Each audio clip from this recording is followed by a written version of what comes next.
Dobar dan svima. Ja sam imala dilemu i poznatim licima koje će uključivati iz publike. Ja sam imala dilemu da li da pričam na srpskom ili na engleskom jeziku. Mi imamo svakako prevod, ali vidim da ovde mnogi ljudi nemaju slušalicu uopšte. Tako da možda zbog, ja ne znam Ivana da li vam odgovara, možda da nastavimo na engleskom, vi biste pričali na srpskom, jel te? Svejedno. Ok, možda da bi razgovor bio dinamičniji i da bi manje gubili vreme na prevođenje. Moja ideja je da pređem na engleski jezik, ako to svima odgovara, najviše zbog gostiju, jer je većina naših gostiju će da priča na engleskom. Znači, dobar dan svima, jako mi je drago da smo ovde i posebno sam zahvalna delegaciji Evropske unije u Beogradu, koja je ovoliko prostora dala programima teritorijalne saradnje i makroregionalnim strategijama, kao i temama mladih unutar makroregionalnih strategija i Intereg programa i unutar regionalnih inicijativa. I will switch to English now if you don't mind. So today, my name is Sanda Šimić. I'm acting assistant minister in the Ministry of European Integration, dealing with territorial cooperation programs and macro-regional strategies. Territorial cooperation programs are the ones that are mentioned today, Intereg programs, but we have Intereg programs, but we have also cross-border programs between Serbia and Bosnia and Herzegovina, North Macedonia, and Montenegro that are called cross-border cooperation programs because it is a cooperation between non-member states. But today, we are here to speak about inclusion of young people into our world. Our world seems pretty closed because young people do not have direct, let's say, involvement or rarely can hear about our initiatives. However, today we are here to boost this kind of cooperation. Colleagues of mine that are here and friends that are here have already put significant effort to do so, and that is why this excellent group of people is here today, because this is not the first attempt to include young people as much as possible into our world in order to boost cooperation not only across borders but even further in transnational, regional and macro-regional level. Today we will have Gabi Hagemiller. She's coming from the DG Regio. This is Director General of European Commission dealing with regional policy and dealing with Interreg programs and macro-regional strategies. Thank you very much for being with us. We are having here also Assistant Minister Ivan Antonijević from the Ministry of Youth.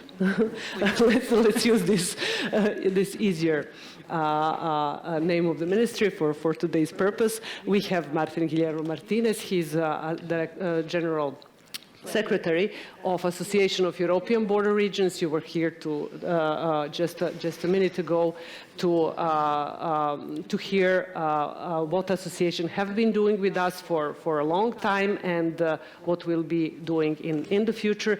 And we also have Krisela Hačhajk from a very relevant NGO, CDI from Albania.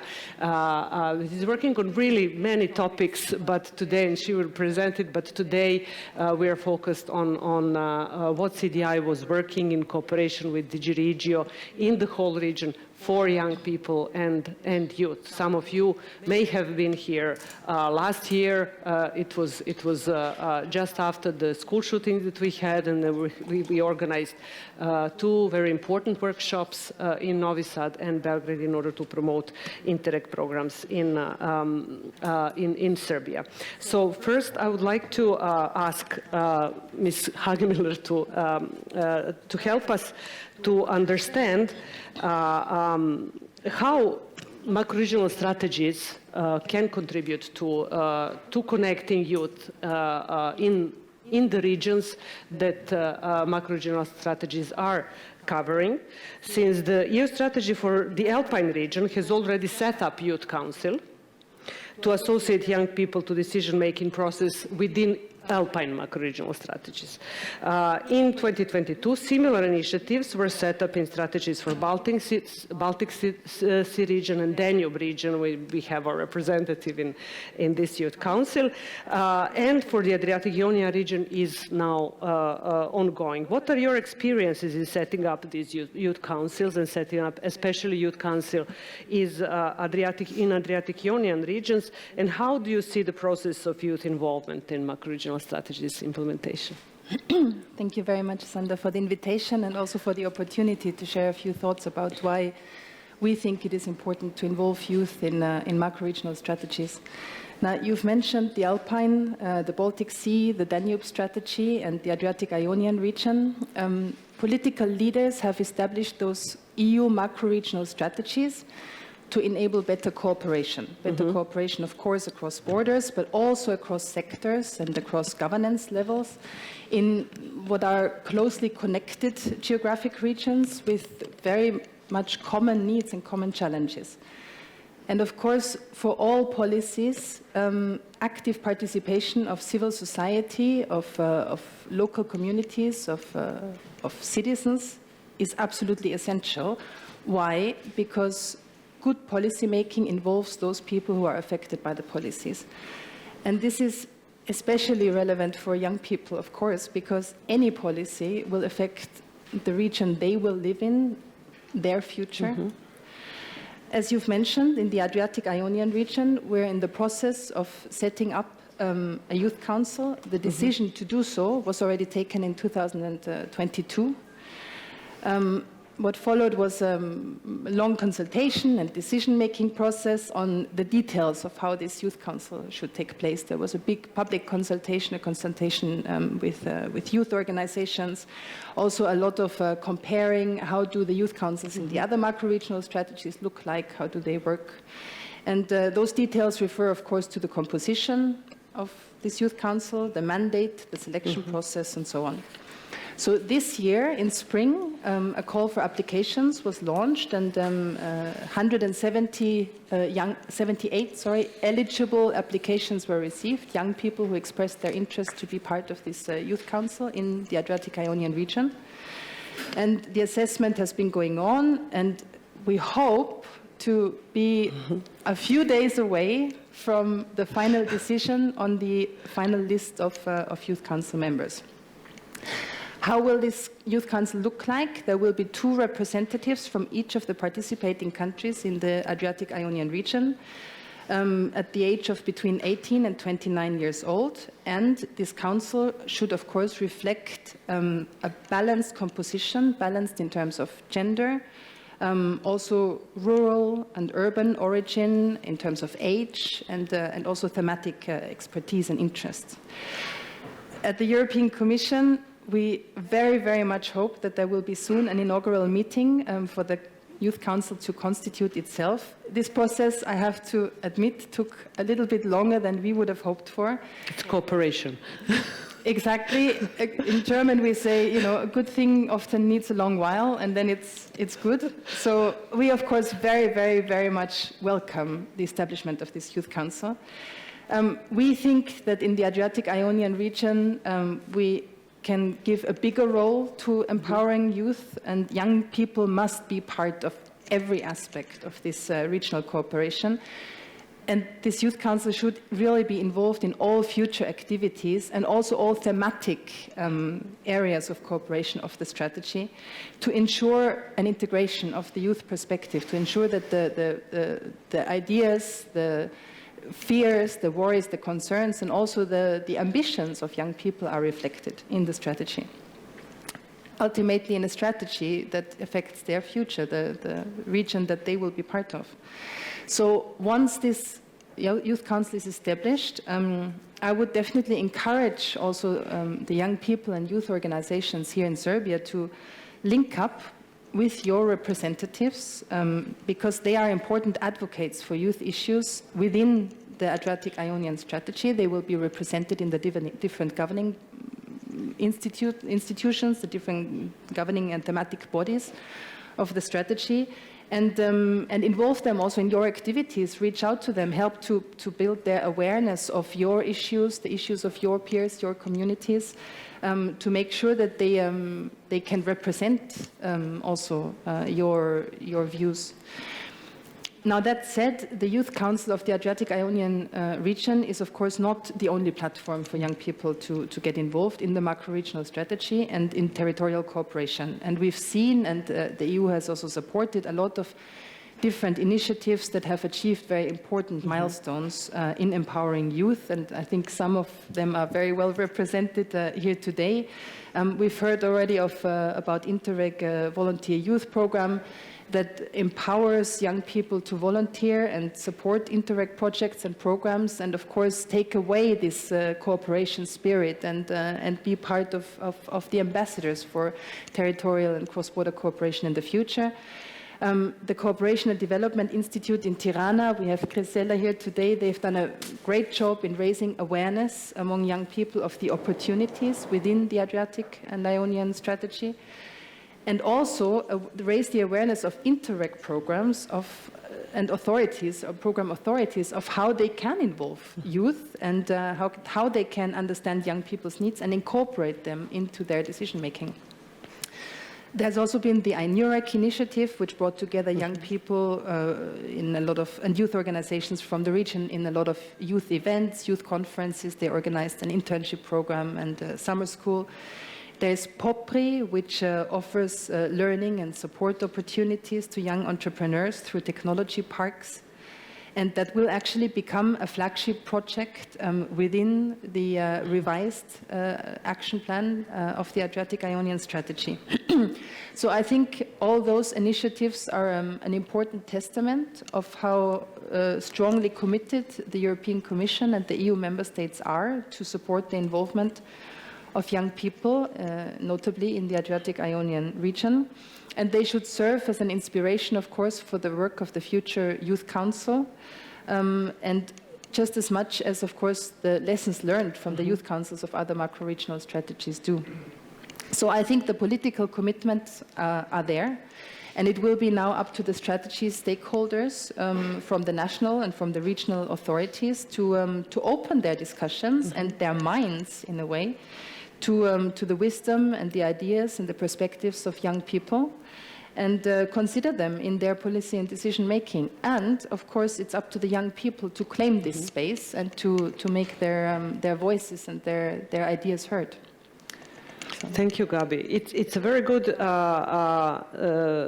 entry word, you know, for something that I wanted to ask Ana Šabanović, who is our representative. She's at the end of her mandate into Youth Council of EU Strategy for Danube region, actually, and we have met on several occasions to the strategy. And just to illustrate that it is not, that it is alive. It is happening, it is alive. Young people are being asked. It exists in the strategy for Danube region. Serbia is participating in 2 strategies. For Adriatic Ionian, we will have soon the Youth Council, but the Youth Council for Danube region did exist and does exist, and Anna was our representative. So what is your experience, and what would you say to the next person coming after you in the council, and can you just highlight the best part of the experience and the journey? Thank you for inviting me here. Well, first of all, my experience as being member of Danube Youth Council is very positive. I really liked it. It offered me many opportunities to meet some amazing, very active young people from different parts of our Danube region, and basically with a different background, and it connected me with the people who are from different professions and different experience, but working on a similar topics. Mm-hmm. And this was very important to actually create this network. But actually why we were there is to participate in policy making, and this is something that brought us empowerment, so that our voices are heard, that topics that we bring are are discussed, we don't always we have our suggestions, and what is important is that they are heard. And I think this is a very, very valuable thing that we managed to experience. The first year was a bit hard. Everybody was confused. What are we supposed to do with these young people? But within the forum, where we actually met our PA coordinators and national coordinators, actually everything started to fall into place. And our second year of the Danube Youth Council was very effective. And we already knew what we were going to do and how to do it. And I think we kind of put everything on the legs, so now we can continue this process and actually make the new generation also interesting. For me, what I would say is to somebody else who is applying to be on the council is that I find it really valuable, very good for networking, for the starting a future career, definitely, and to understand the process, to understand the policy making. And this is really important because it seems very complicated, and when you're involved with it, you understand it, you see how you can contribute and where you can say what you mean and how you can bring up subtopics. So to be part of the system, and this is what is the most valuable, because if we are part of the system, we can actually see the change happen in a place. And also, I guess, for every young person, that is important is that all the traveling costs are covered. Yeah, thank you. Thank you, Anna. No, for us it was really, thank you for your involvement. It was really valuable for us, since we agreed all when previously discussing that this is a cooperation world, is very closed world. You know, we are doing this for a long time. Whoever jumps in never exits, you know, till the day we die. So this is really, for us, very relevant, that new people are coming, new blood, new ideas. At the beginning, it was like on the governing board, it was like, is this somebody's kid sitting there in the governing board? No, this is a representative of Youth Council. Okay. So it was really also refreshing for us, because it is a totally new view of looking at things, issues, and challenges, let's say, or problems, and ways to how to resolve that. Ministry of Tourism and Youth, with accent to youth, is doing a hard job and have done a lot so far for the young people in the Republic of Serbia, with many initiatives, especially the youth strategy in the Republic of Serbia, action plan. It was adopted in 2023 for the period 2020 until 2030, so we do have a strategy. And how the adoption of the strategy contributes to support youth policy and their initiatives, and what are the first results and the main challenges during the implementation of the action plan. And do you already see the potential for improvement, because you have some also experiences already? Thank you very much for this question. First of all, I would like to say that every time when I see that some decision makers are shocked with the opinion of young people, I'm very happy, because that is our task, actually.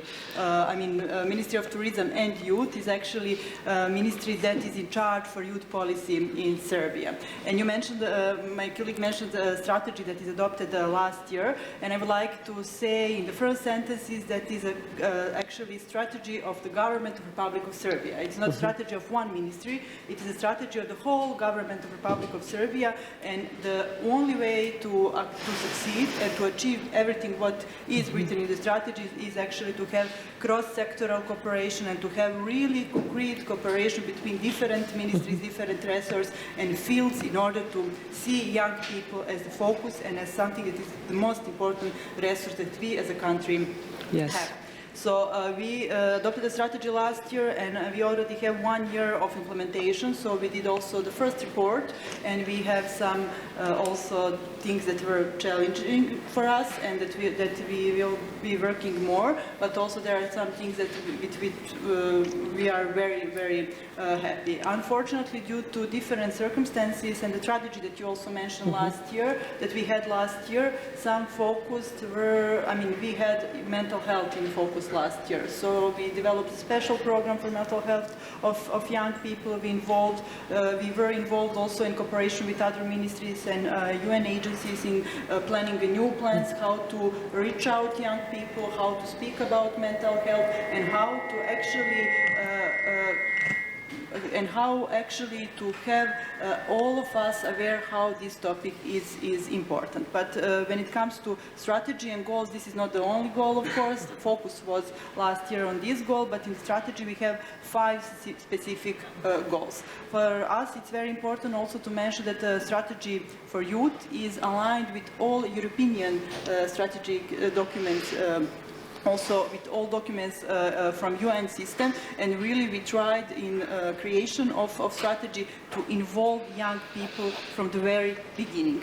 Why this is very important? It is not about the goodwill. It's not about we are good people or we are good professionals and we would like to involve young people. It is about responsibility. It is our responsibility as decision makers to have young people on the table when we speak about youth policy. But again, it's not only responsibility to have them present there. It's also responsibility towards what we heard from them. Because if we heard their voices, if we know what they want to say to us and how they would like to cooperate, it is also responsibility on decision makers what they will do with that. If you have, for example, in youth council young people, 20 or 10 young people, and you have some examples how to improve some policy, what to do, and if you just hear that sentence, that stance, and don't do anything with that, it can be big problem in the future, because also we follow different reports and we have exchanges with young people, and we have to work more on trust between young people and institutions. It is something that should be in our focus in the future. So, in order to improve trust of young people and institutions, it is our responsibility what we are going to do with the content they provide to decision makers. Why I'm saying this? Because during the creation of strategy, young people were involved in each of stages, in every stage of creation, and also when it comes to action plan, we had young people involved in the working in task force, but also we had consultations with young people, and we really tried to involve their opinion in the document, and then when we have this kind of implementation of document, then we can count on them, because they feel the document not only as something that is a public policy document, but also that is a document of themselves. So then we can also have this kind of partnership. For us, it's very important to say that the strategy, we have strategy, but also we are very willing, and we really have great cooperation with international partners when it comes to implementation of strategy. A budget of Republic of Serbia that is for young people is not only in our ministry, it is also in other ministries, so our role is to coordinate work of these ministries in order to achieve everything what is important for young people, but also there is still need for support from international partners to implement some good practices, good examples, and also to have implementation of some programs. So we are very proud that this year Republic of Serbia adopted also a plan for implementation of youth guarantee. Professor Mišković, she mentioned that this is something that is very important for us. It is really concrete, good quality program that will help young people in Serbia to be closer to institutions, and also to find a job and to also work on themselves and their capacities.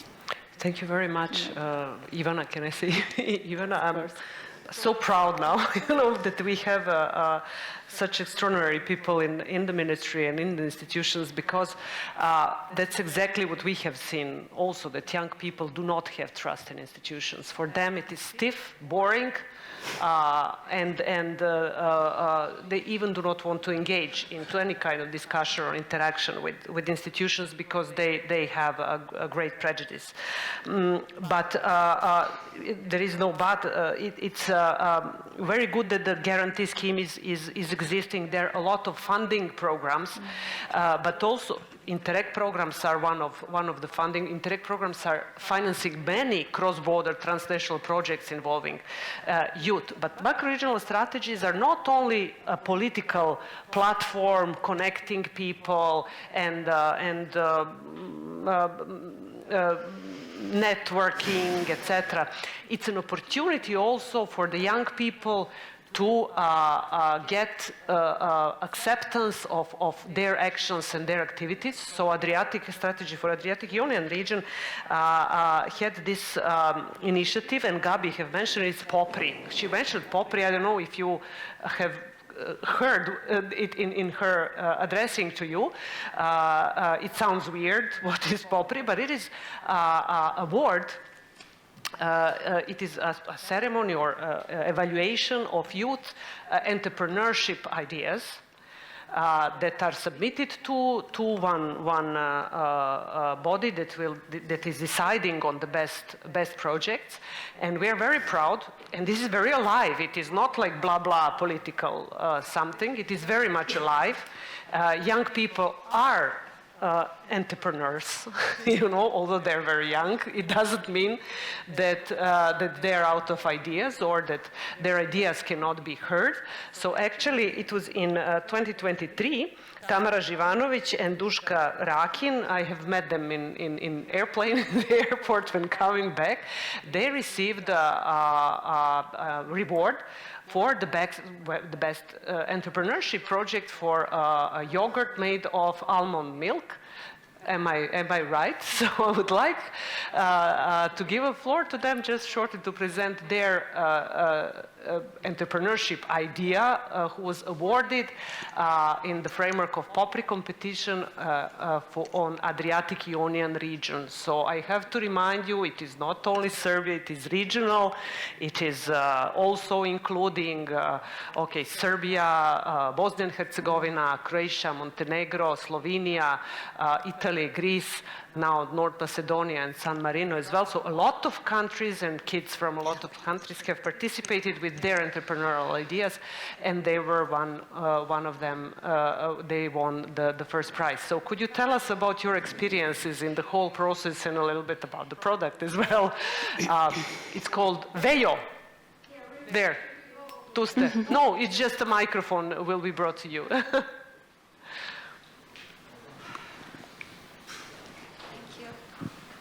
Hello, everyone. Can you stand up, please? Okay. Sorry to put you on the spotlight. No problem. So we were participating in the last year's POPRI competition, me and Duška and our three friends that are not here right now. And we have won the first place for the best innovative idea, which was Vejo. It was actually an almond-based beverage that was so innovative because of its technological process of how it's being made. Because initially when you make almond milk here in our region, because there is no almond yogurt, when you make it, there is a leftover pulp that is not being used. It's considered waste now. So we have discovered this new technological process by which, fermenting this pulp, we can make almond yogurt, which has great values, vitamins, and all sorts of things. And on this competition, it was really rewarding to see that things like these and innovative ideas like these were really being accepted and were being rewarded by the region and by the whole jury. So that was the main point on that competition. Maybe Duška would like to say more, that we were being appreciated. We had a mentorship along the way because we were writing a business plan for this whole idea. So we have learned a lot about the way we should present our innovative ideas, because it is not enough to... How to sell it is an idea, yeah, business plan. Yes, so it is not enough to have an innovative idea. You should know how to present it to the audience, how to write a business plan, how to make a marketing strategy, to make the cost structure and all sorts of things. And it was really easy for us because we had a mentor from the Faculty of Economics, and it was easy because we were working on our own ideas. So we were learning practical skills, And that, I think, is the main point I would like to make as to why someone would like to be a part of competitions like these. Thank you. Duška, would you like to say something? I would firstly like to thank for inviting our team here today. It's a real honor to be here. Yes, I agree with Tamara, and I think POPRI was like crown for our work in past almost 3 years now, and we really gained knowledge here, and we really have opportunity to implement our practical skills that we learned here with our mentors, and that's all. Thank you. Thank you.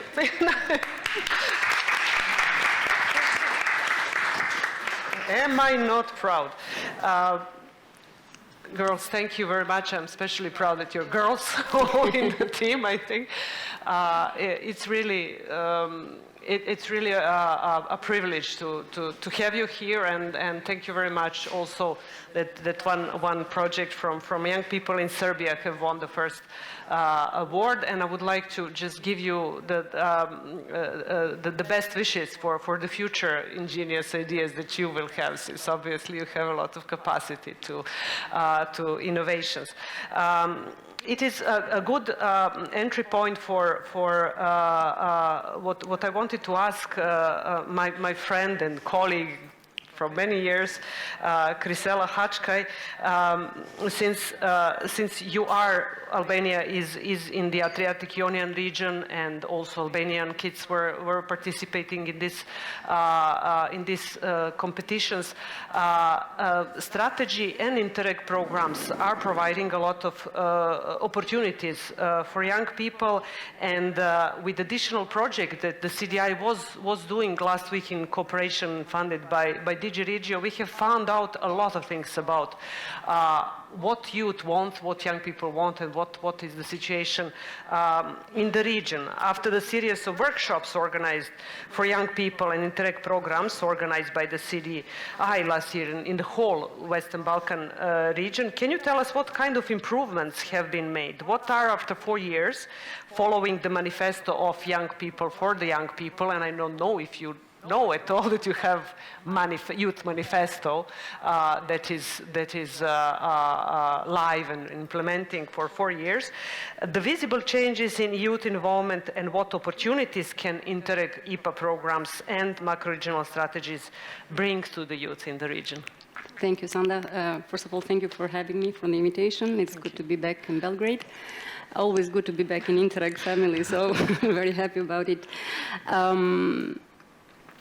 Last year, we implemented this initiative, which was aiming to inform young people about the different opportunities that Interreg IPA programs, but as well the macro-regional strategies are offering.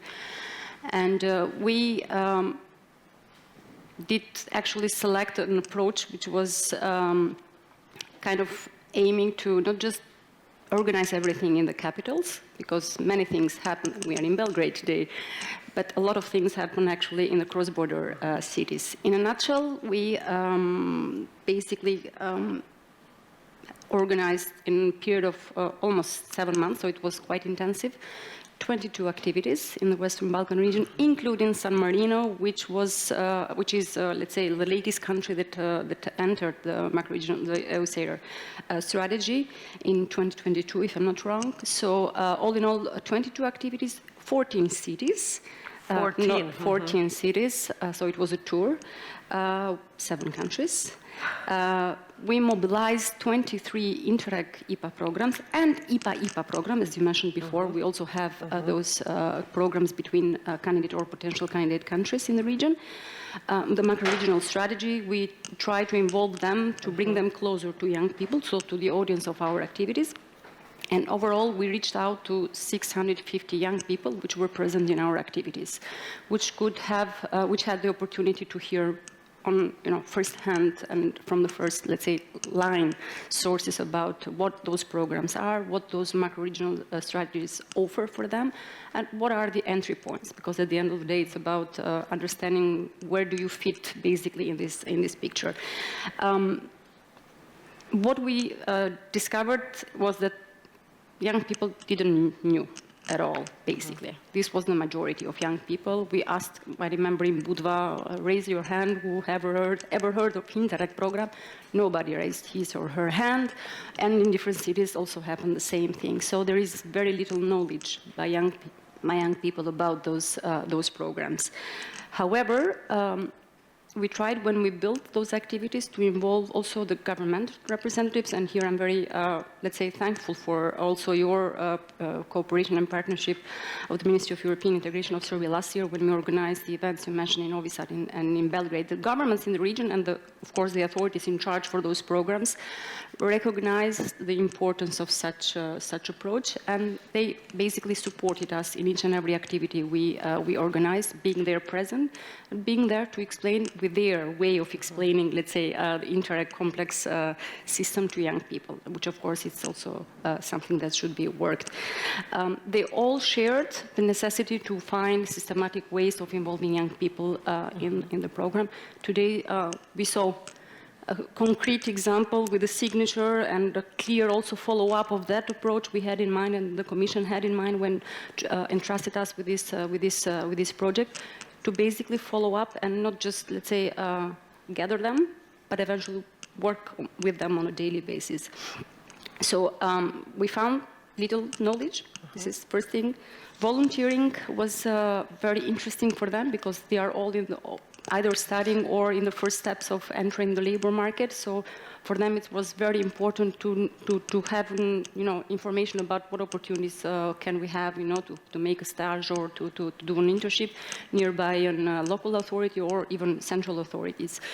With the IPA programs we found more difficulties in terms of let's say explaining those programs to young people because they are a bit more different, and also the way they are functioning it's a bit different. We found more active people and more, let's say, interested, eager to learn, young people in the cross-border cities, I would say, compared to the capitals. So eager to learn about the opportunities, eager to communicate with peers from the other border, etc. So this is also something that I take with me from those events. You said you had 70 people in Kumanovo. Yeah. 70 young people we in were, Kumanovo. expecting 30, we had 70. So, and this happened in Bitola as well, in North Macedonia and in other cities we organized our activities. When we did this and when we constructed the whole approach, we didn't do this alone because we are based in Tirana, but we need to rely also on the youth organizations that we are actually working with them since many years. We have set up almost now 8 years ago, it's called Connecting Youth. It's a network of the national youth councils that are active in our countries in the region. So we partnered with them. In Serbia it was the National Youth Council of Serbia, to amplify the outreach on young people. And this is very important because those structures are working on a daily basis with young people to involve them in policy making at local or at central level. So we did this in each and every activity basically that we organized in the Western Balkan. After finishing all the 22 activities, we prepared solid contribution for, as you also presented, the establishment of the EUSER Youth Council, because it was at that time that all the discussions was going on. So we took out from that exercise all what we gathered and what we filtered as well as relevant for that process, and we contributed as well in that regard to bring as much as possible from a bottom-up perspective all those insights, all those ideas that we gathered during our tour in the region.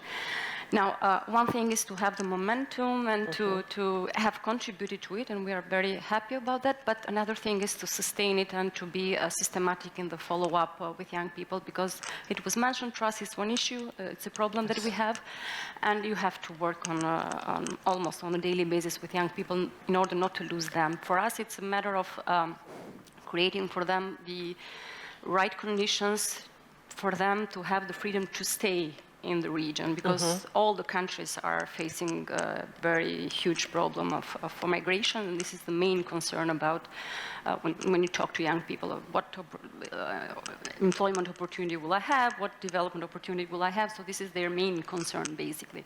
So it's a matter of sustaining the momentum, and we have suggested, of course, to the main stakeholders that are active in the European territorial cooperation, many recommendations that came out from that exercise. First, to engage with young people with a partnership mindset, basically, so to find and to systematize the entry points to make them continuous, to make them sustainable and systematic. This is having clarity and having that partnership mindset is very important. And in the region, we have two beautiful examples that when partnership is happening, it can do the difference. I'm talking about Novi Sad, European Youth Capital in 2018, if I'm not wrong, and Tirana was 2022. So two important experiences that show that when young people do cooperate with their counterparts, so national or local authorities, they can achieve a lot. So partnership and upgrading that kind of relationship, especially now that the discussions on the new cohesion policies are in full swing and will be much more intensive in the years to come. This has to be taken into account, especially when addressing the challenges that our region has, because not all the macro-regional strategies face the same challenges as our region. We are in a region where we have countries aspiring to be member states, and we are all engaged in the European integration processes, and which is very demanding, etc. Not always understood by young people, so we have to be there to have that in mind when working with young people, that they need a framework, they need a partnership, let's say, mindset. We suggested as well some other, let's say, elements that could be relevant, like having youth consultation. Always when you do consultation about the Intereg, for the future of the Intereg programs, but also macro-regional strategies, etc. So this has to be somehow addressed because it's lacking.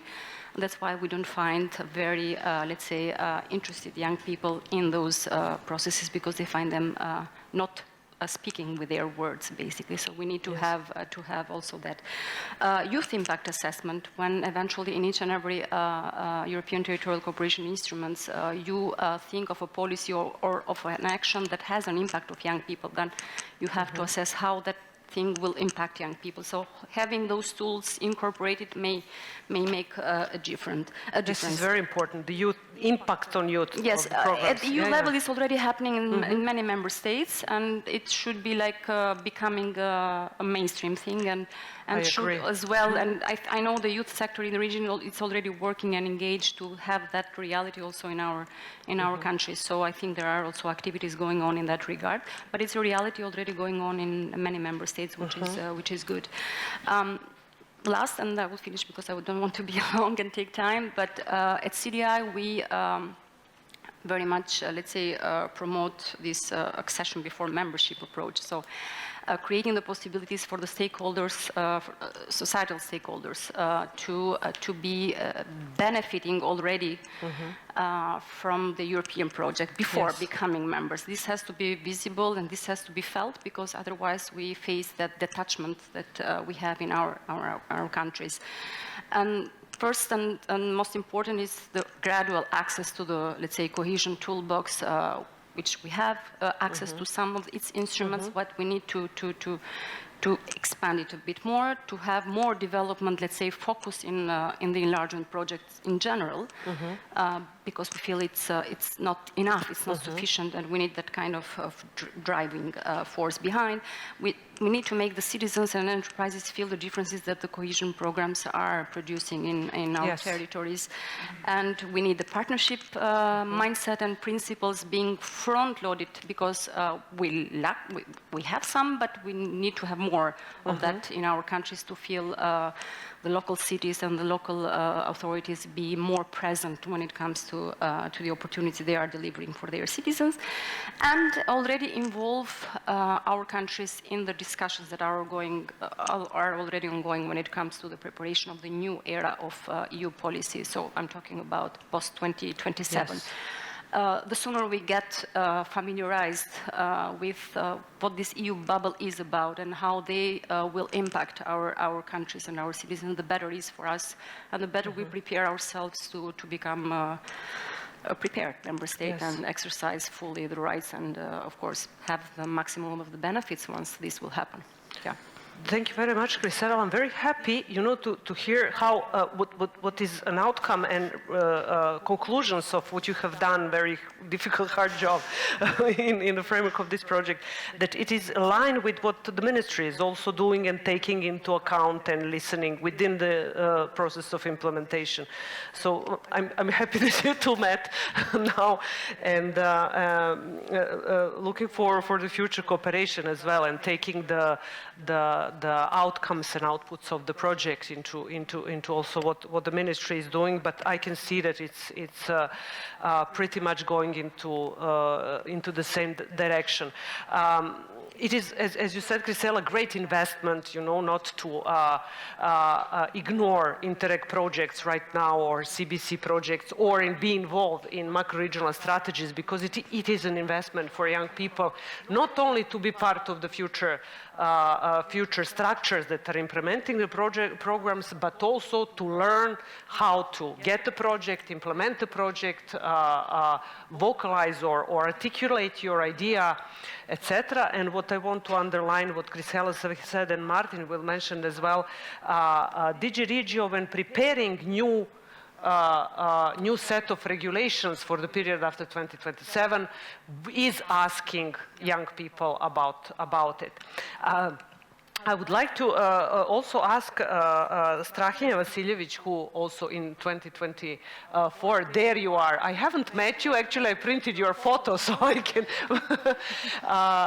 Strahinja is coming from the Faculty of Technical Sciences, I will repeat it, Faculty of Technical Sciences of Novi Sad, that's my faculty, that's why I'm repeating it. I finished Civil Engineering Faculty of Novi Sad, so he won the second prize for the One Popri Award this year, so it was really a very interesting business idea. Ja bih govorio na srpskom. Na srpskom možete slobodno. Hvala puno. Da, sa Fakulteta tehničkih nauka sam u Novom Sadu i skupio sam strašno dobar tim kolega sa drugih fakulteta i počeli smo od početka 23. godine da razmatramo neke različite ideje za koje bi eventualno mogle da posluže kao kasniji template za neki biznis plan. Došli smo, razmatrajući sve te ideje, na zaključak da je potreba bilo kog vozila, zapravo gorivo.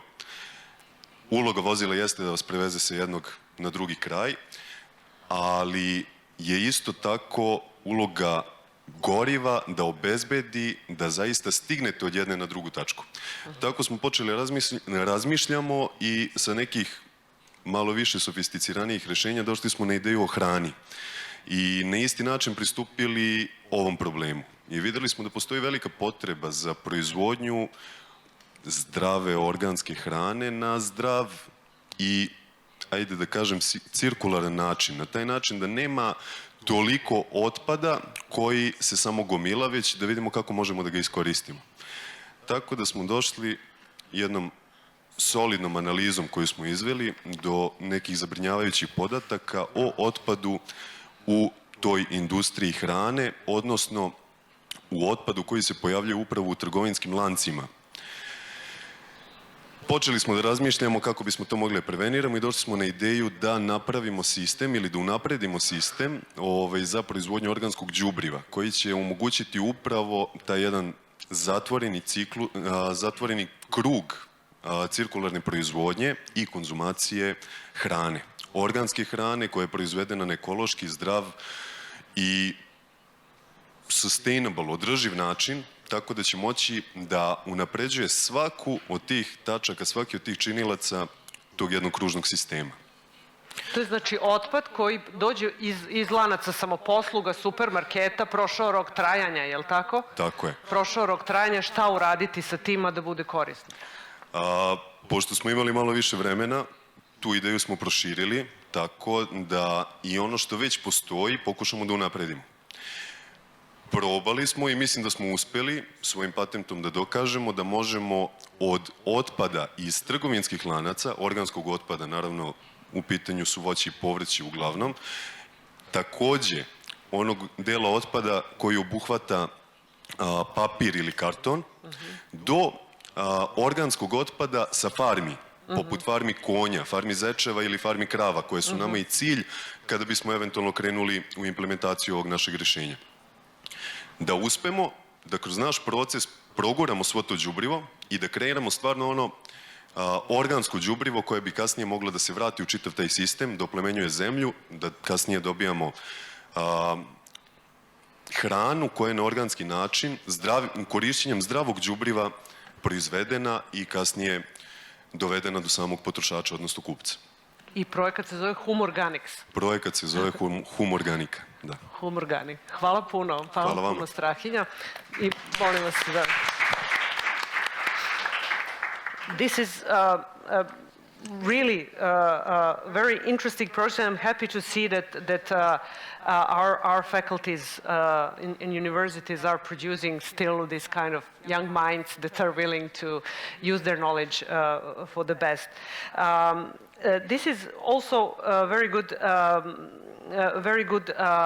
entrance point to what I wanted to ask Martin, whom you have heard at the beginning of this session. Since we have signed an agreement today, my ministry and Association of European Border Regions, but yes, lack of these agreements never stopped us in cooperating, as Martin have said. And can you tell us how these two agreements will contribute to better involvement of youth in Intereg programs, and especially what are the future plans for further strengthening the position of Association of European Border Regions in the region? Okay, well, this is a good question. But the good news for you is that the introduction to the answer was done already during the signature, so I don't need to get you bored with all of this. Well, now first we have to be aware that we are in a crucial moment of discussions in the EU. As you mentioned, there are consultations, DG Regio is putting a lot of attention, even this was a big revolution, that suddenly, instead of asking the usual suspects, where you probably would get the usual answers, then suddenly there was a strong interest by the DG Regio to consult the young people. And of course, this would have not been possible to do it in a systematic way if there were no Interreg volunteers. Because now it's the same than now. I don't need to tell you what is Interreg, because it's quite clear. Even if some people, they have problems to distinguish between Interreg and Interrail, for instance. Interrail. But then suddenly we had a legion of young people that have been deployed in Interreg projects and programs, and then we can ask them. And of course, the type of the answers we are getting are not the usual answers, because it's exactly the view from a completely different universe. Yes. So I think the Interreg Volunteer Youth has been a win-win-win situation. We are offering fresh blood to those who are implementing the projects and fresh ideas. Most of the activities of the volunteers is about making it visible, using the social media. So to get out of the circle. Then now it's a bit more challenging. Now we would like to get what are your views on the future. But why is so relevant? Well, first of all, because we need to progress. And the same people thinking about the same things for the same period, this is not. We need to ask others. Sometimes even I ask my mother. I ask my daughter, of course, but even I ask my mother, are we doing well?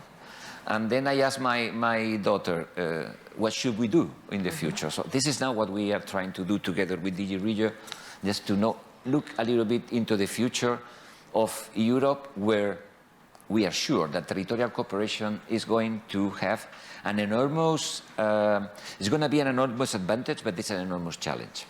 But then the question is, can we take for granted that there's going to be Interreg after 27? No. Can we take for granted that even the bigger box, where territorial cooperation is included, which is the European cohesion, can we take for granted that the European cohesion is going to stay as we know it after 27? Not at all.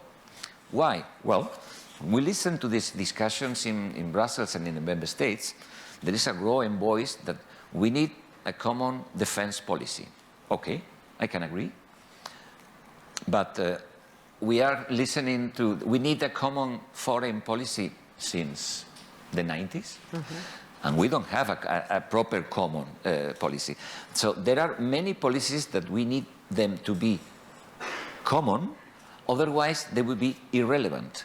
Even Germany alone, alone doesn't play the role they used to play 30, 40 years ago.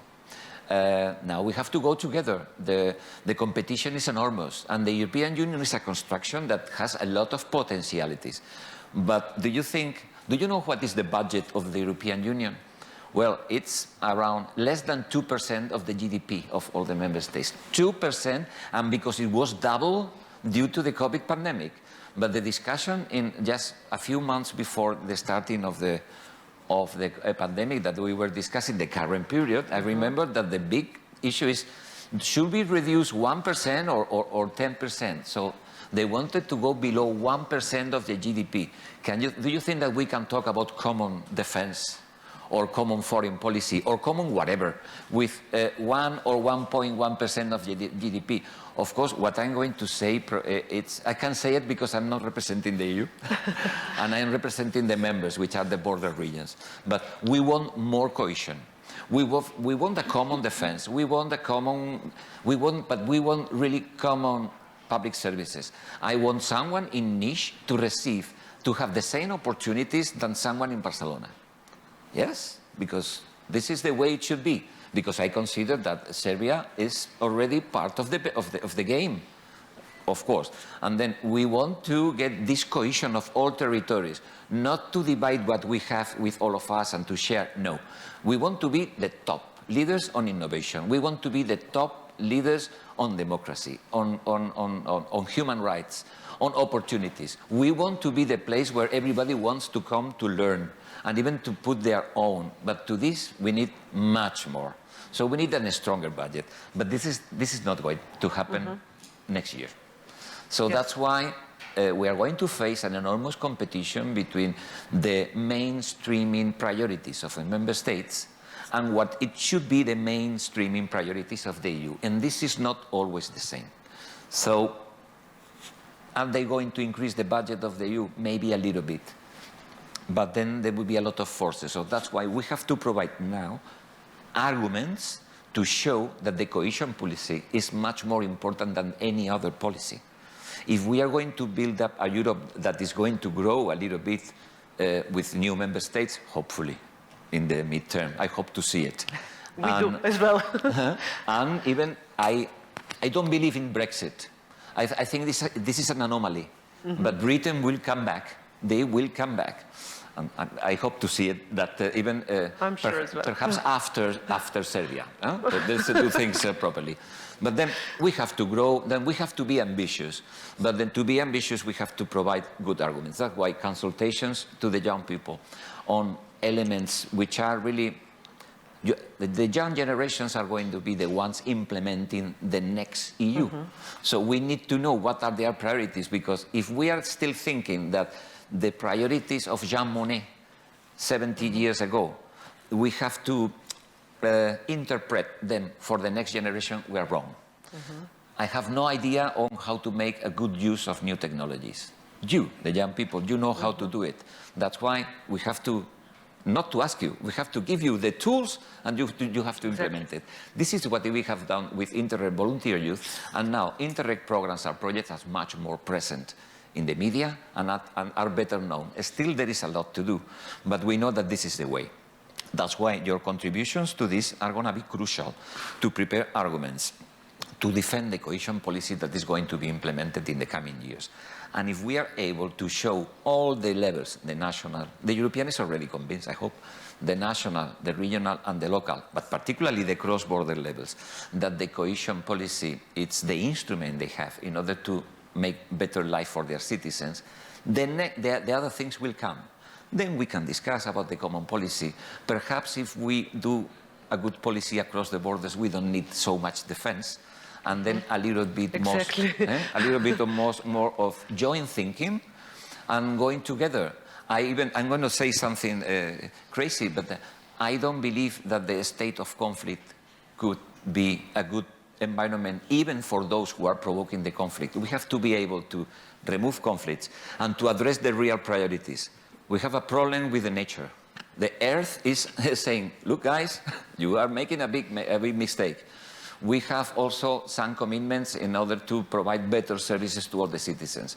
And this is the only way to do it through the European Union with a strong cohesion policy. If this works and we can spread the word, probably we don't need so much army. But the one who is talking here is a European idealist, so I have to accept it. Yeah, me too. And I like this sentence with, yeah, we have to finish. I just want, since we are done, but I don't want to skip one person here, and that is our Ivy person. Oh, yeah. Fahrettin is a young person who have gone through the Ivy process, and now he's employed, I can say, in Association of European Border Regions as well. So can you just briefly, because we have to close, tell us, thank you for being here. He's from Turkey, and for coming to Serbia, about your experience. Okay, thanks a lot.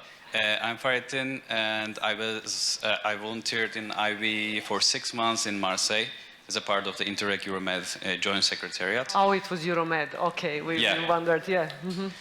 So I think it's a great opportunity for young people to see what's happening in terms of the cooperation, and also contribute back in terms of the youth side of things. Just like Martin said, young people can contribute some things, but at the same time, I think we have to learn how the cooperation is happening right now. So it's like contributing and at the same time learning so that we can make the future better. So. Thank you very much, Fahrettin, and thank you for being with us. It's after what Martin has said, and after the experience with Crisela last year, although I have 16-year-old at my home as a son, you know, they blow my mind discussing with young people. They really blow my mind. I haven't had a clue what are their aspirations, what are their ideas, what are your ideas, you know, and I found out through this process that Crisela was leading. So what Martin has said, we cannot imagine how vivid, how different is your internal life, and how hugely you can contribute to your future through us. So this cooperation, I hope that you will use all of us in the future to prepare a better future for yourselves. So I'm sorry that we are a little bit going out of the time that we had. I would like to thank you all. These people came from different places to be here with you and to interact directly with you, which is really valuable again. And thank you all for being here. And thank you.